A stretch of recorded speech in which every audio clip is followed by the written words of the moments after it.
Olá para todos, sejam todos muito bem-vindos. Para quem não me conhece, meu nome é Carolina, eu sou bióloga, faço parte da Escola de Ciências da Vida, da PUC de Campinas, e dou as aulas de citologia, histologia, embriologia e reprodução humana. Hoje eu quero falar com vocês sobre esses três temas tão importantes, que é DNA e RNA, né, do que eles são compostos quimicamente, estruturalmente, o que eles têm de diferença, o que é essa tal expressão gênica que está sendo tão falada no momento e o que tem tudo isso a ver com a síntese de proteínas. Então, vamos bater um papo aí e vamos nos aprofundar no conhecimento. Vamos lá? Veja, nós temos aqui o ácido desoxirribonucleico. Esse nome é gigante, né? É um nome muito grande. Então a gente chama de DNA, que fica mais fácil, né? Como se fosse aí um mínimo de ácido desoxirribonucleico. E o que faz, né, esse ácido desoxirribonucleico? Na verdade, ele é um conjunto, né, de um grupo fosfato junto com uma pentose, junto com as bases nitrogenadas. Então, esses três componentes formam o que a gente chama de um nucleotídeo. Então, vocês devem muito ouvir falar isso sobre o nucleotídeo na parte de genética, né? E o que será que é um nucleotídeo? É isso, é um fosfato com uma pentose e uma base nitrogenada. A pentose nada mais é do que um carboidrato que tem 5 carbonos, né? E aí a gente chama de pentose, é um açúcar, né? E a timina, o adenina, o guanina, a citosina são as bases nitrogenadas e a gente vai falar um pouco mais sobre isso mais adiante. Então, essa é uma composição química. A gente tem a parte estrutural do DNA, que é uma dupla fita. Então, o que é essa parte cinza, né? Cinza e roxinha aqui? Na verdade, são as pontes de hidrogênio, né? Então, nós temos ligações que são mais fortes, que tem 3 pontes de hidrogênio, que é o caso da timina e da adenina. E nós temos ligações que são um pouco mais fracas, que é o caso aqui, adenina e timina. Então, eles vão se revezando nessa questão de ter as pontes mais fortes ou mais fracas na questão de ligação. Isso é importante para quando a gente for falar de ruptura dessa fita, né? Além disso, onde se localiza o DNA, né? Então, nas células procariontes, vocês viram a semana passada com Vinícius, a diferença entre as células procariontes, eucariontes animal e eucariontes vegetal. E a gente sabe, então, que nessas células, no caso das procariontes, fica disperso lá no citoplasma. No caso das eucariontes, fica no núcleo. No núcleo aqui, mas existe uma questão, né? Além do núcleo na célula, por exemplo, animal, a gente tem a presença também na mitocôndria, né? Existe a mitocôndria, o DNA mitocondrial, que é de origem materna e tudo mais. Então, existe DNA na mitocôndria. Assim como existe também na parte do cloroplasto, né? Então, a presença do cloroplasto também apresenta DNA, uma organela que apresenta DNA.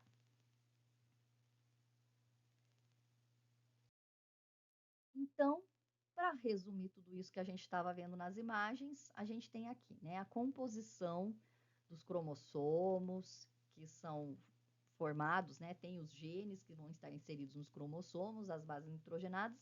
Nós temos um grupo fosfato com uma pentose e uma base nitrogenada. Quando a gente fala da parte estrutural, a gente está falando da dupla fita.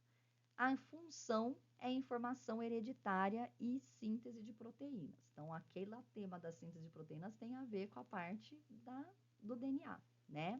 Informação hereditária, por quê? Porque é a característica que está passando, né, dos genitores para os seus descendentes. Quem são os genitores? Os pais, né? Se a gente for pensar em ser humano, meu pai e minha mãe. Então, eles são meus genitores biológicos e eles vão passar a questão hereditária deles para mim. E a localização, né, que nos procariontes está disperso no citoplasma, nos eucariontes no núcleo mitocôndrias animal e cloroplastos e no nucleolo, né, ou junto com o nucleolo na parte do núcleo. Bom, além do DNA, a gente tem também o RNA, que é o ácido ribonucleico. Então, o ácido ribonucleico, ou simplesmente RNA, ele tem uma composição também de um grupo fosfato, de uma pentose e de bases nitrogenadas, com algumas diferenças em relação ao DNA. Por quê? Porque no caso, o açúcar, né, essa pentose, esse carboidrato, esse açúcar do DNA, é a desoxirribose. E no caso do RNA, é somente a ribose, né? Então, por isso que a gente vai ter essa diferença entre eles. E nas bases nitrogenadas também, né? Que a gente tem a uracila, que é uma base nitrogenada específica do RNA, e a gente vai falar um pouquinho mais para frente sobre isso. A estrutura, diferentemente do DNA, é uma fita única, simples, e a função é a participação da síntese proteica, onde a gente encontra nos procariontes, né, dispersos lá no citoplasma, e nos eucariontes, no nucleolo e no retículo endoplasmático granular. Não sei se vocês lembram disso, mas as células, elas têm dois tipos de retículo. O retículo endoplasmático liso, que a gente chama de REL, que é onde armazena toda a parte lipídica da célula, e nós temos também um retículo aonde os ribossomos ficam aderidos. Estão vendo aqui nesse esquema, nessa figura, várias bolinhas, né? Cada pontinho desses é um ribossomo que está aderido na parede do retículo endoplasmático rugoso, né? Por isso que a gente chama, ou granular, por isso que a gente chama de REG. Então, aqui a gente também vai encontrar a parte do RNA. Bom, o principal, e é o que a gente vai dar ênfase, são nessas duas estruturas que estão presentes no núcleo. Então, o DNA vai ficar, né, vai percorrer toda a parte do núcleo, do interior do núcleo, e o RNA, da onde ele vem? Ele vem da desintegração do nucleolo. Então, olhem só, aqui eu coloquei só o núcleo, né? As organelas estão lá para fora. REG, o REL, mitocôndria, lisossomo, peroxissomo, tá tudo pro lado de fora. Mas quando a gente fala do núcleo, o que eu consigo ver no núcleo? Os poros do núcleo, o nucleolo e todo o DNA que está aqui, né? Em relação, que a gente está chamando aqui agora de cromatina. Carol, então cromatina e DNA é a mesma coisa? É a mesma coisa, né? Então, o que vai acontecer? A cromatina, na verdade, ela é um filamento do DNA. A gente vai também aprimorar esse conceito, tá? Mas o nucleolo vai chegar numa das etapas durante a divisão celular, que é o tema da próxima semana, que ele vai desintegrar. E aí, cada partezinha do nucleolo vai sair pelo poro e vai vir para o citoplasma da célula, ok? Então, por isso que o nucleolo, na verdade, é o RNA. Bom, em relação à parte da genética, o núcleo, ele permite o estudo da genética, né? Então, é um ramo da biologia que vai estudar o quê? Hereditariedade, variação. E o que será que significa esses dois termos, né? Então, hereditariedade é a mesma coisa do que semelhança, né? Então, por exemplo, eu tenho características hereditárias dos meus genitores, dos meus pais.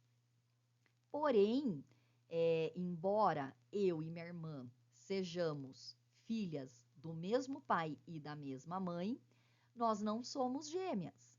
Então, vai ocorrer uma diferença, uma variedade, que é o que vai me diferenciar dos demais indivíduos, inclusive dela, né? Porque se fôssemos gêmeas idênticas, a gente ia ter um valor, né, uma semelhança muito alta. Mas o que nos torna ainda diferentes é a questão da variedade, e isso se deve a um processo que vai acontecer numa etapa, né, que vai acontecer que nós chamamos de crossing over, mas isso a gente vai deixar também para a próxima aula. O importante hoje é a gente saber o que é hereditariedade, que é aquela semelhança, aquilo que foi passado de pai para filho, e o que é a variedade, né? Ou seja, algo que, embora eu herde, eu posso alterar e me tornar de maneira individual diferente dos demais indivíduos. Bom, o que mais a gente poderia conversar sobre? O Johansen, esse senhor super simpático, né? Eu vejo essa foto, ele com essa barbicha aqui, eu acho ele muito simpático. Ele foi a primeira pessoa que conseguiu identificar que o DNA, quando ele está em forma de cromossomo, ou seja, ele é formado pelas cromatinas, ele vai ter inseridos genes. E o que são genes? São segmentos de DNA responsáveis pela determinação da transmissão das características hereditárias de um organismo. Então, por isso que a gente tem esse termo, né, de genética. Então, vem de genes, vem de características hereditárias, de algo que eu vou não só passar para minha prole, como eu herdei dos meus pais, dos meus genitores, né, dos meus antecessores. Bom, mas, Carol, tô ainda confusa, né, ou confuso. Hora você está falando DNA, hora você está falando cromossomo, cromatina, agora apareceu cromátide, tem gene. O que tudo é isso? Na verdade, tudo isso é o DNA, né? Acontece que o DNA, ele não fica numa mesma constituição o tempo inteiro. Tudo vai depender da fase, do ciclo que a célula vai se encontrar. Então, veja, o DNA, quando ele forma cromossomo, então aqui, essas duas estruturas que eu tenho aqui em forma de X, estão formando um cromossomo. O que vai acontecer se eu romper essa ligação entre essa estrutura e a outra? A hora que eu passo aí uma tesoura, eu vou encontrar duas estruturas que vão se parear, que na verdade a gente chama de cromatina ou cromátides, certo?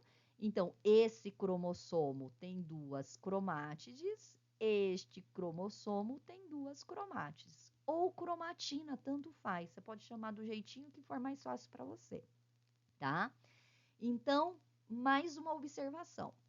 Quando a gente, então, tem esses dois indivíduos formam cromátides. Quando eles fazem parte do mesmo cromossomo, nós vamos chamar de cromátides irmãs. Porém, veja, essa cromátide que pertence a esse cromossomo não vai ser irmã dessa cromátide que pertence a outro cromossomo.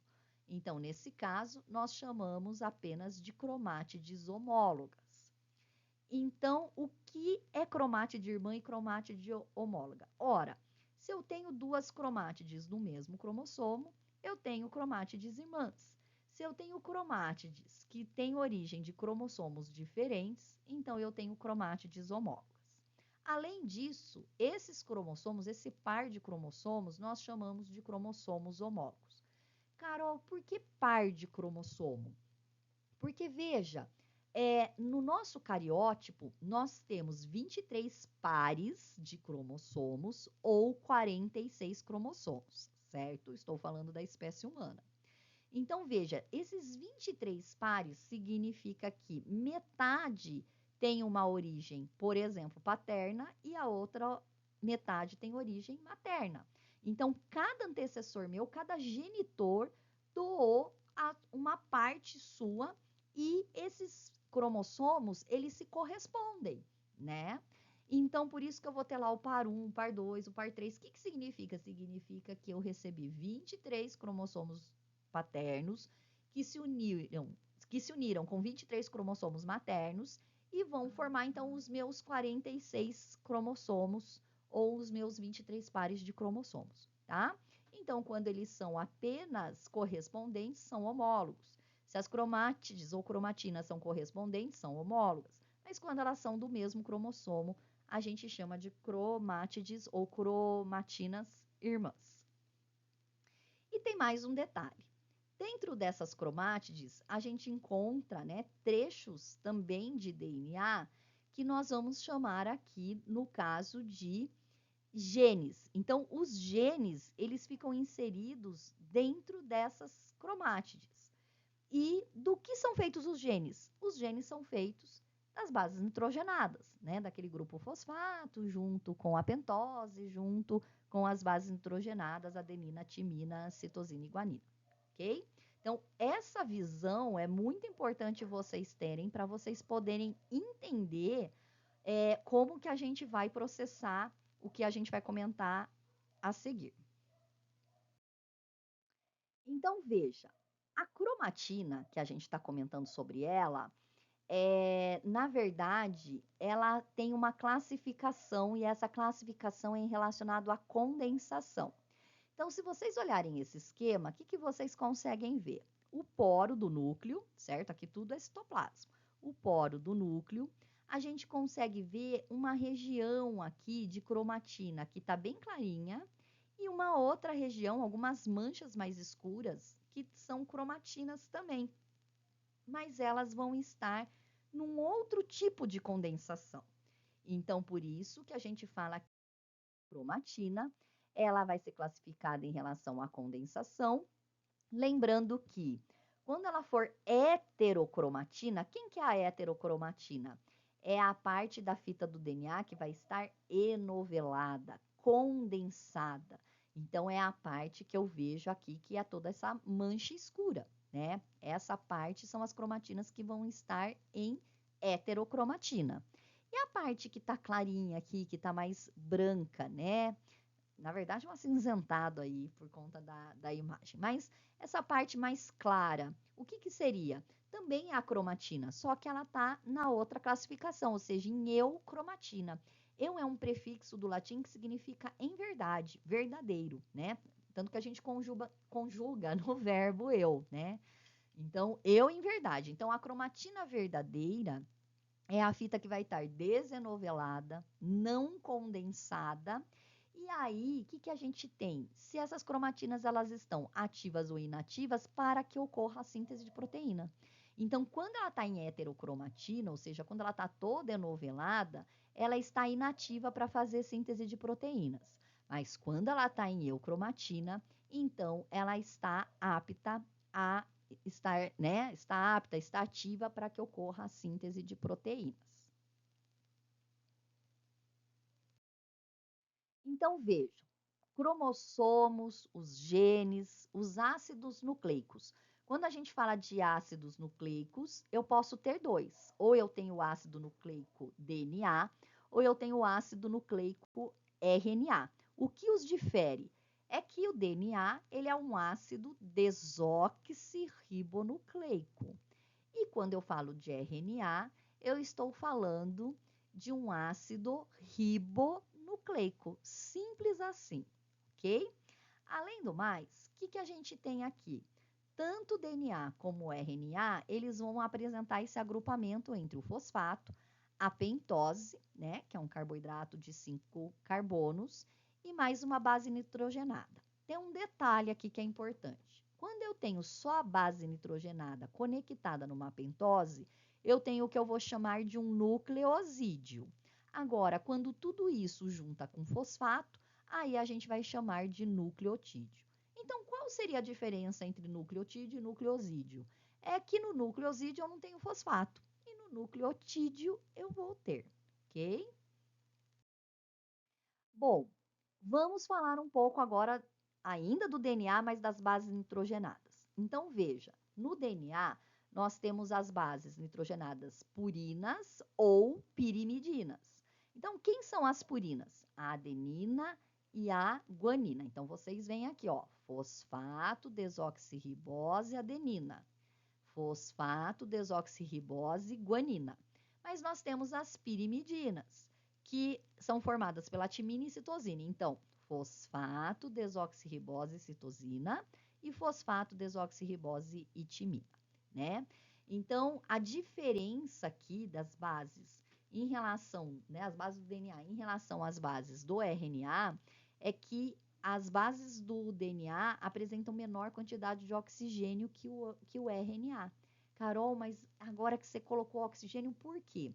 Porque quando eu mostro para vocês esse grupo fosfato com a desoxirribose e com a adenina, vocês têm que pensar que isso é uma fórmula química.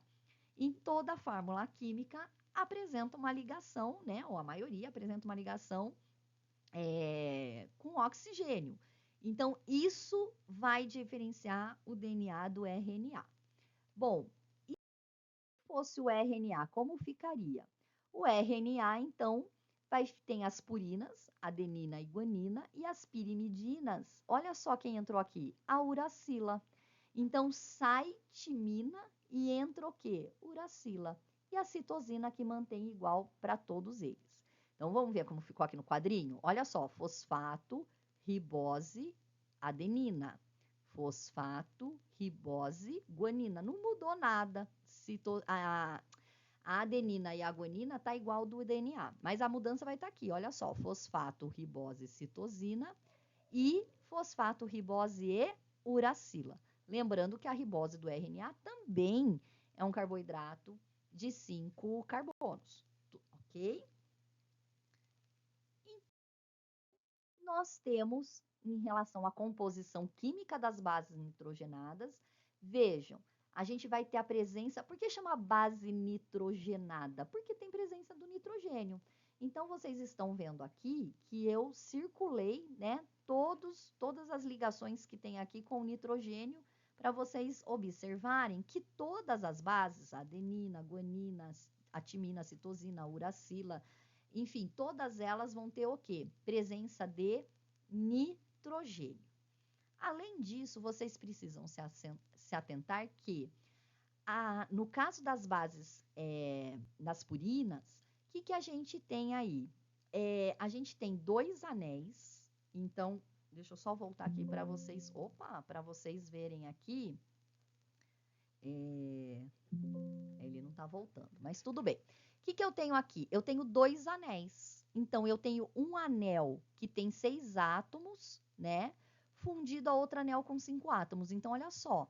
Eu tenho aqui, ó, 1, 2, 3, 4, 5, 6. E aqui, o 1, que está dividindo a parede aqui com o outro anel, né? 1, 2, 3, 4, 5.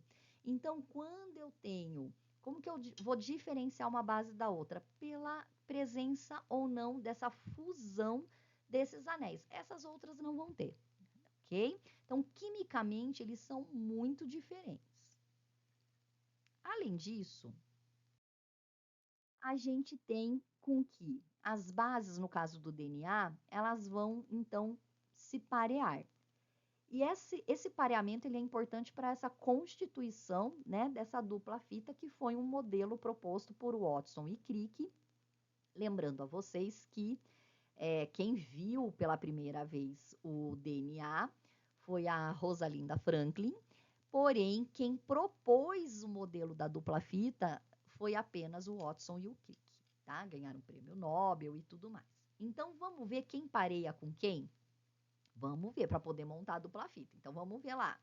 A timina vai parear com a adenina, da mesma maneira que a adenina pareia com a timina. A citosina pareia com a guanina e a guanina com a citosina. Esse tipo de pareamento a gente vai encontrar no DNA. Então, A com T, C com G, ou seja, citosina com guanina, adenina com timina. Mas, na parte, quando a gente começar a falar de síntese de proteínas, nós vamos ver que o RNA também vai participar de um pareamento, não é com ele próprio, com uma fita idêntica a ele, mas ele vai fazer um pareamento com o DNA. Então, a gente vai ter citosina e guanina, e nós temos a uracila. Toda vez que eu tenho adenina, eu tenho uma uracila. E isso, então, vai acontecer no RNA. Então, vocês podem observar que quando a gente fala de citosina e de guanina, eu brinco, né? Eu falo que elas são café com leite, porque nunca vai misturar, nunca vai mudar, nunca vai ser sempre assim. A diferença vai estar aqui, que no DNA a adenina vai se ligar com a timina e no RNA a adenina vai se ligar com quem? Com a uracila. Então, nessa parte que a gente tem que ficar atento para a gente poder conseguir fazer o pareamento. Então, vamos exercitar um pouquinho? Eu coloquei aqui uma fita molde, certo? Então, eu tenho lá um ATG, é uma trinca, certo? Um AAA é uma outra trinca, um TCG, que é isso? São as bases nitrogenadas que eu estou colocando aqui do DNA, certo? TCG, GGT, CTA, timina, guanina, timina, timina, timina, timina, guanina, citosina, adenina, adenina, guanina, citosina. Então, pega aí o seu papel, né? e vamos começar a pensar o que poderia ser correspondente a cada uma dessas bases de cada trinca que eu coloquei aqui. Então, veja, se a adenina liga com timina, então o A vai se ligar com um T. E o T se liga com a adenina, então com A. E o G, guanina sempre com citosina, certo? E esses três As, eles vão combinar com três T's. A com T, A com T, A com T. E assim por diante. E aí, se você começar a fazer essa relação, você vai encontrar uma fita como essa. Então, olha só o pareamento aqui. É como se eu tivesse duas fitas do DNA, certo? Então, que estão pareadas. Então, veja. A com T, T com A, G com C. Vou para outra trinca. A com T, A com T, A com T. Próxima trinca. T com A, C com G, G com C. Próxima trinca. G com C, G com C, T com A. Outra trinca. C com G, T com A com T. Próxima. T com A, G com C, T com A. Se eu tenho três T's, cada um vai se parear com um A, né? A timina com a adenina.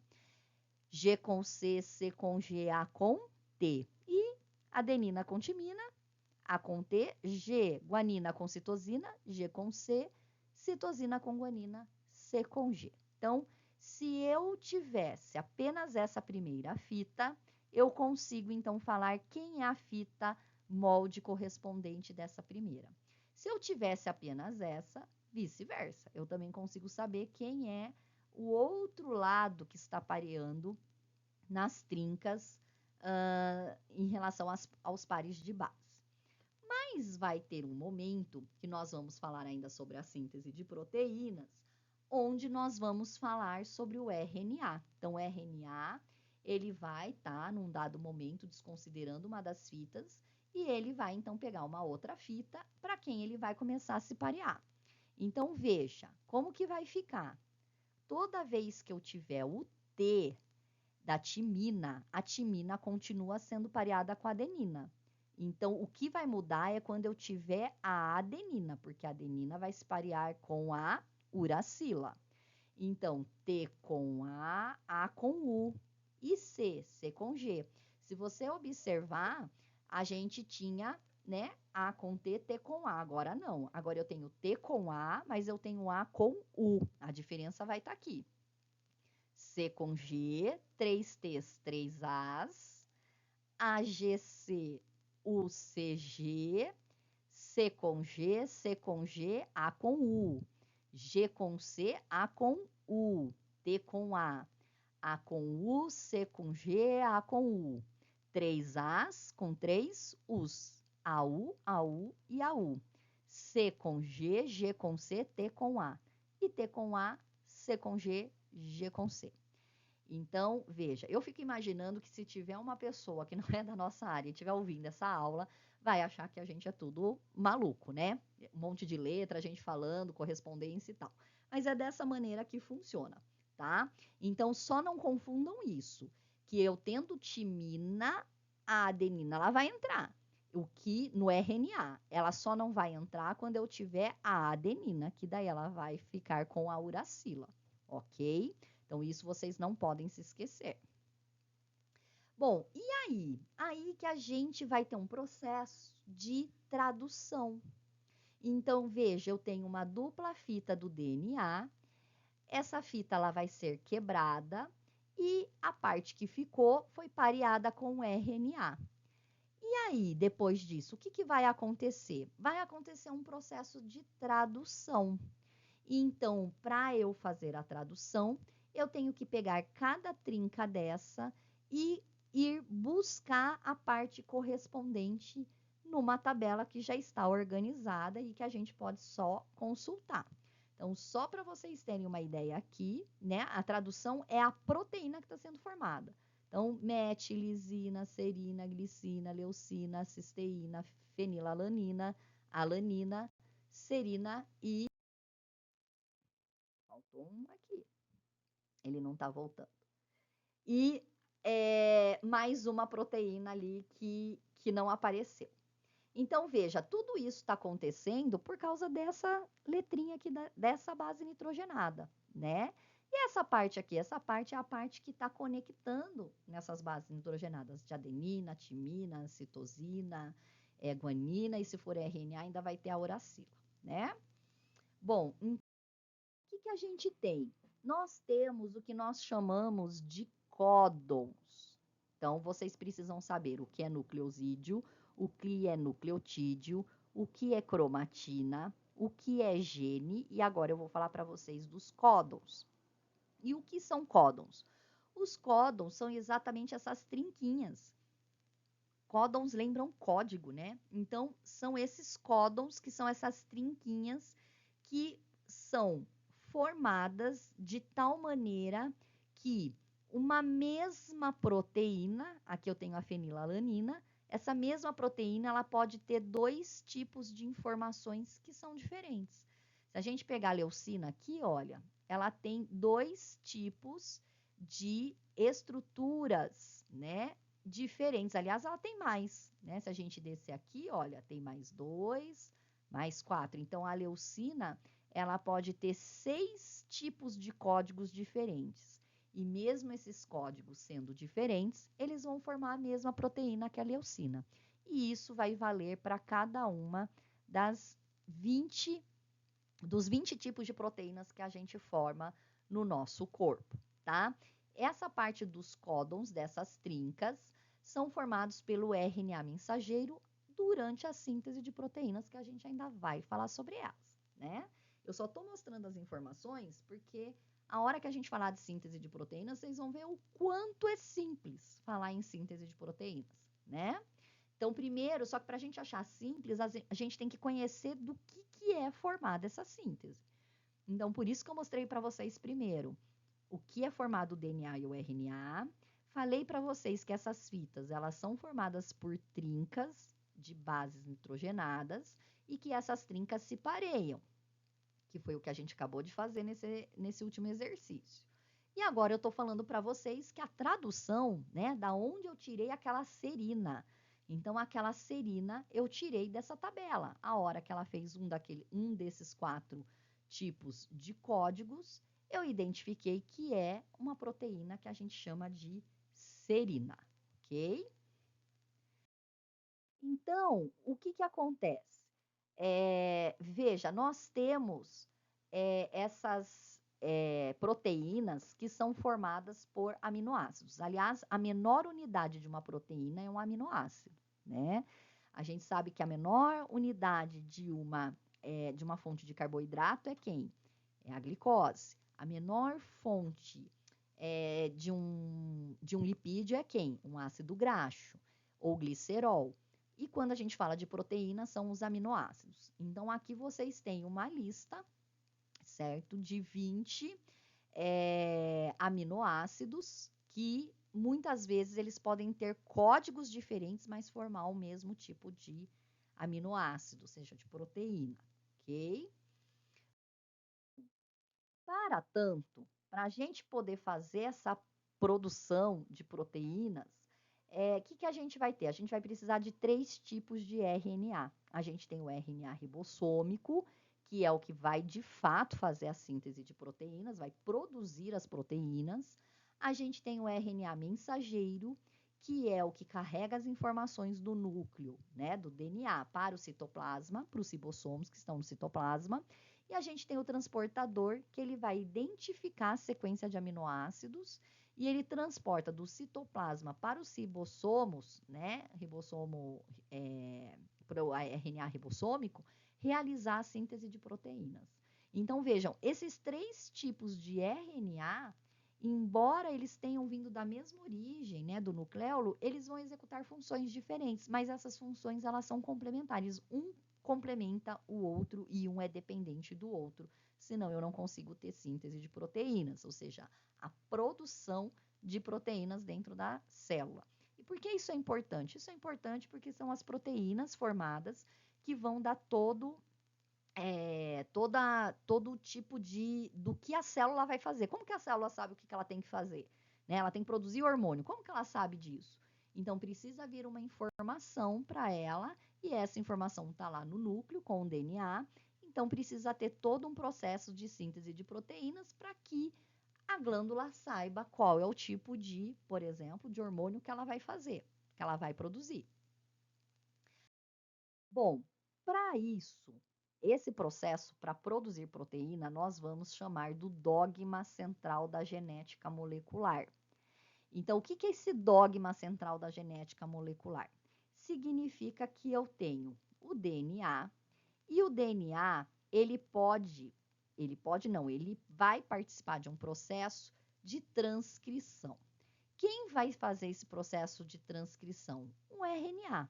Então, o RNA vai entrar lá no núcleo, ele vai codificar, ele vai pegar todos os códigos do DNA e ele vai voltar para o citoplasma e vai fazer com que esses códigos cheguem a um outro tipo de RNA. Então, esse outro RNA, ele vai simplesmente organizar esses códigos, traduzindo, colocando os aminoácidos de tal forma que o próximo RNA vai traduzir essas trincas em uma proteína.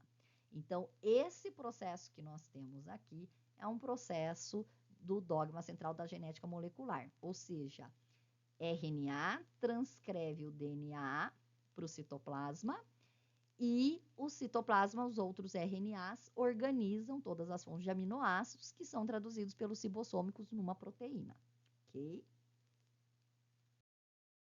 Então, veja, como que funciona esse processo de transcrição?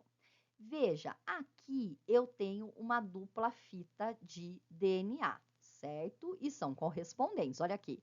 T com A com T, C com G. G com C, C com G, A com T. C com G, T com A, G com C. A com T, T com A, C com G. Alguns de vocês devem estar perguntando, Carol, da onde você tirou essa informação? Essa informação foi aleatória, tudo bem, gente? Eu que fiz da minha cabeça essas trinquinhas aqui só para a gente poder ver como exemplo. Então, eu tenho a dupla fita do DNA que estão ligadas, certo? As bases nitrogenadas estão ligadas entre si. Vai acontecer que a enzima helicase, ela vai chegar num dado momento em que ela vai passar por essas pontes de hidrogênio e vai fazer com que essas pontes de hidrogênio se quebrem, se fragmentem. Quando ela faz isso, então as duas fitas do DNA, elas vão ficar o quê? Livres. Livres para quê, Carol? Para que possa ocorrer o processo de transcrição. Então, a gente tem uma DNA polimerase que vai deixar todas essas trincas receptivas, aceptivas, para que possa começar o processo de transcrição e tradução. Então, ela permeia essas trincas e deixa essas trincas prontas para que possa receber as suas complementaridades aí, né? Então, ela vai passar pela fita e o que vai acontecer? Essa foi a fita que eu escolhi para fazer o processo de transcrição e tradução. Carol, e a outra fita que caiu? Essa outra fita, na verdade, ela não cai, tá? Ela não é cortada, ela sumiu aqui só para eu poder dar continuidade aqui no meu esquema. Mas, na verdade, o que acontece é que tanto a enzima helicase como a DNA polimerase, ela rompe a dupla fita até um certo ponto. Existe uma parte dessa dupla fita que ainda fica em dupla, ainda fica conectada às bases, que a gente chama da parte semiconservativa. Ela guarda uma parte dessa fita, mas a outra ela abre. E quando ela faz isso, então vai ocorrer o processo primeiro de transcrição. Então, quem faz a transcrição desse código? O RNA, que a gente chama de RNA mensageiro.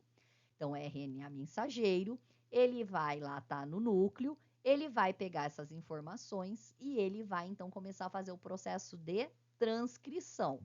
Então, se tem T, ele vai colocar um A. Se tem A, ele coloca U, porque o uracilo é só de RNA. Se tem C, ele coloca G. Pronto, ele formou a primeira trinca aqui.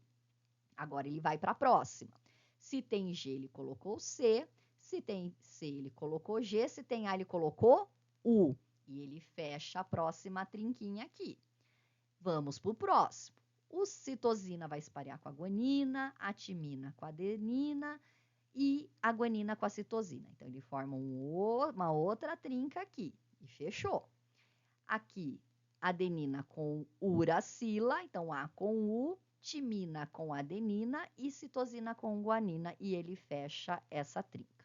Então, quando o RNA mensageiro encontra o código do DNA e faz essa passagem correspondente, ocorre esse processo que nós chamamos o processo de transcrição, que é a mesma coisa que o dogma central da parte, né, genômica molecular, ok?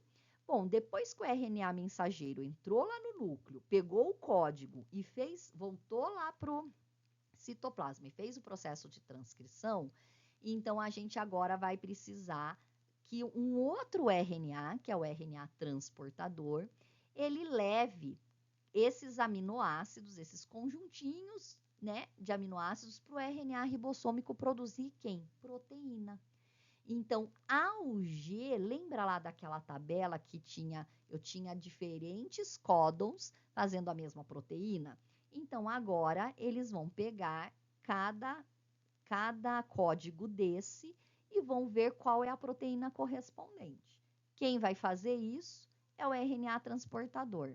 Então, ele organiza esses aminoácidos para produzir a proteína. Porém, quem de fato vai produzir a proteína é o RNA ribossômico. Então, veja, quando a gente fala em AUG, eu estou falando na proteína metionina. CGU, arginina. GAC, ácido aspartico. UAG é um stop codon, ou seja, uma parada de tradução. Então, veja, eu tenho um processo de transcrição feita pelo RNA mensageiro e um processo final de tradução, que são as próprias proteínas, e quem vai fazer isso é o ribossômico. Então, aqui eu tenho a função dos 3 RNAs.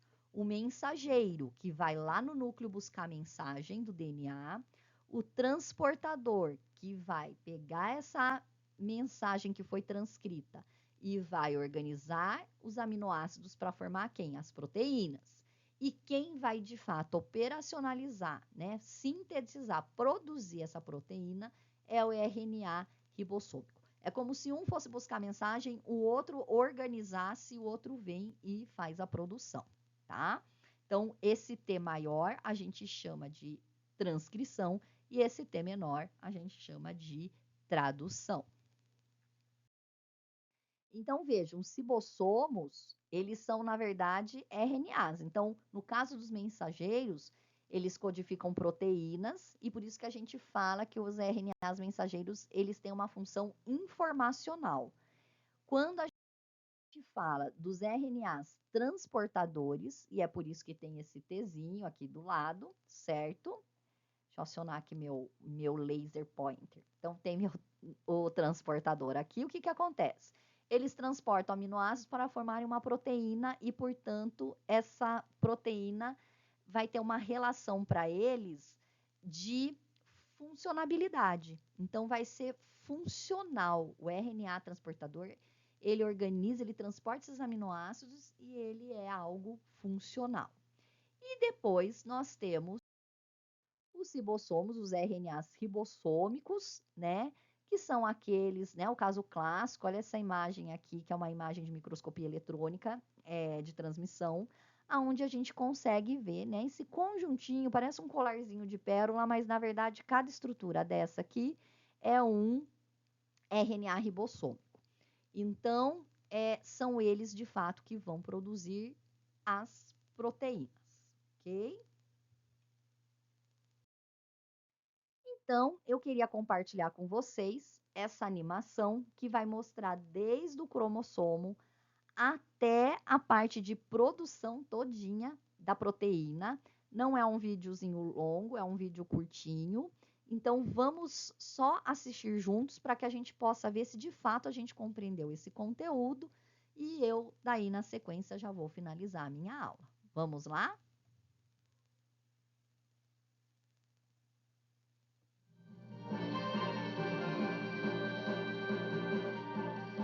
Esta é a célula, a unidade básica de Opa, todo tecido vivo. Na maioria das células humanas, ai, desculpa, gente, espera aí um pouquinho. há uma estrutura chamada núcleo. O núcleo contém o genoma. Nos humanos, o genoma é dividido entre 23 pares de cromossomos. Cada cromossomo contém uma longa fita de DNA, firmemente empacotado ao redor de proteínas chamadas histonas. Dentro do DNA, há regiões chamadas genes. Esses genes contêm instruções para fazer proteínas. Quando um gene é ligado, uma enzima chamada RNA polimerase se conecta ao gene.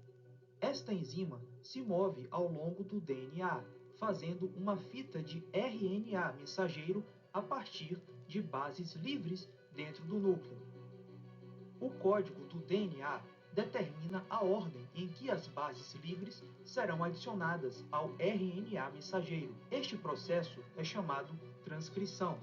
Antes do RNA mensageiro ser usado como um modelo para a produção de proteínas, ele precisa ser processado.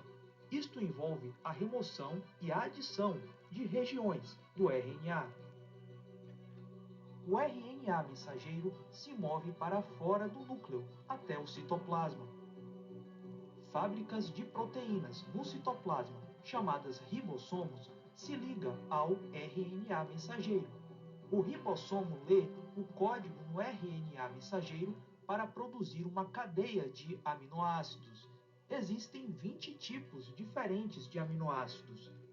Moléculas do RNA transportador levam os aminoácidos até o ribossomo. 3 bases do RNA mensageiro são lidas por vez. Enquanto cada tripleto é lido, o RNA transportador entrega o aminoácido correspondente, formando assim uma corrente crescente de aminoácidos. Depois que o último aminoácido é adicionado, a corrente vai até uma máquina molecular que dobra a corrente de aminoácidos numa forma tridimensional, complexa e específica. O processo de construção da proteína é finalizado e ela já está pronta para realizar sua função dentro da célula.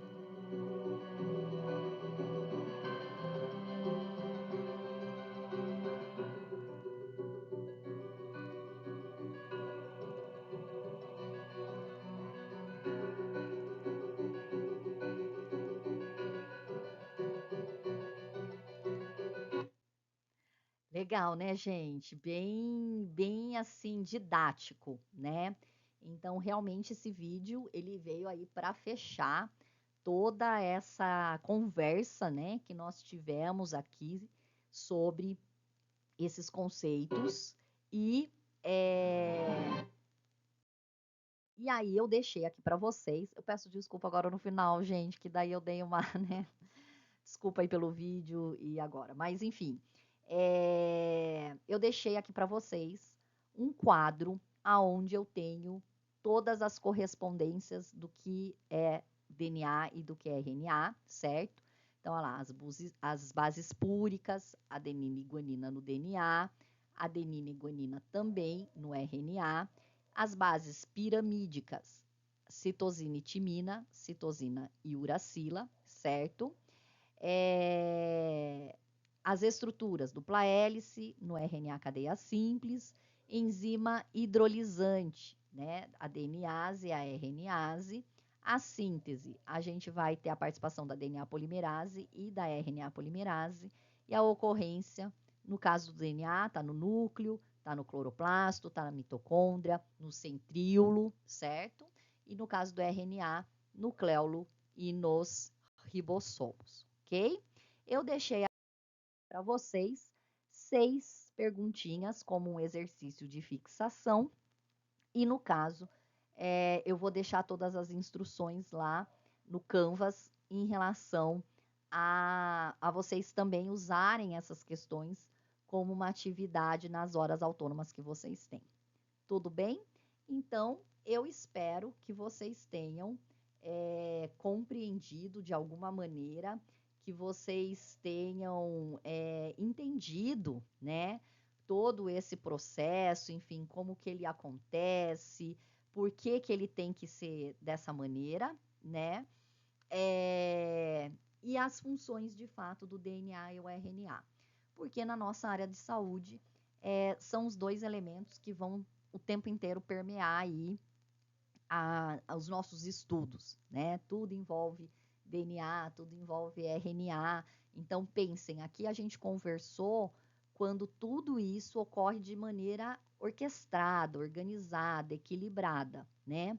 Se qualquer um desses indivíduos, né? Se o DNA tiver faltando algum tipo de informação, se o RNA não conseguir fazer a tradução ou a transcrição de maneira correta, a síntese de proteínas pode ter alguma alteração e isso pode refletir no funcionamento da célula.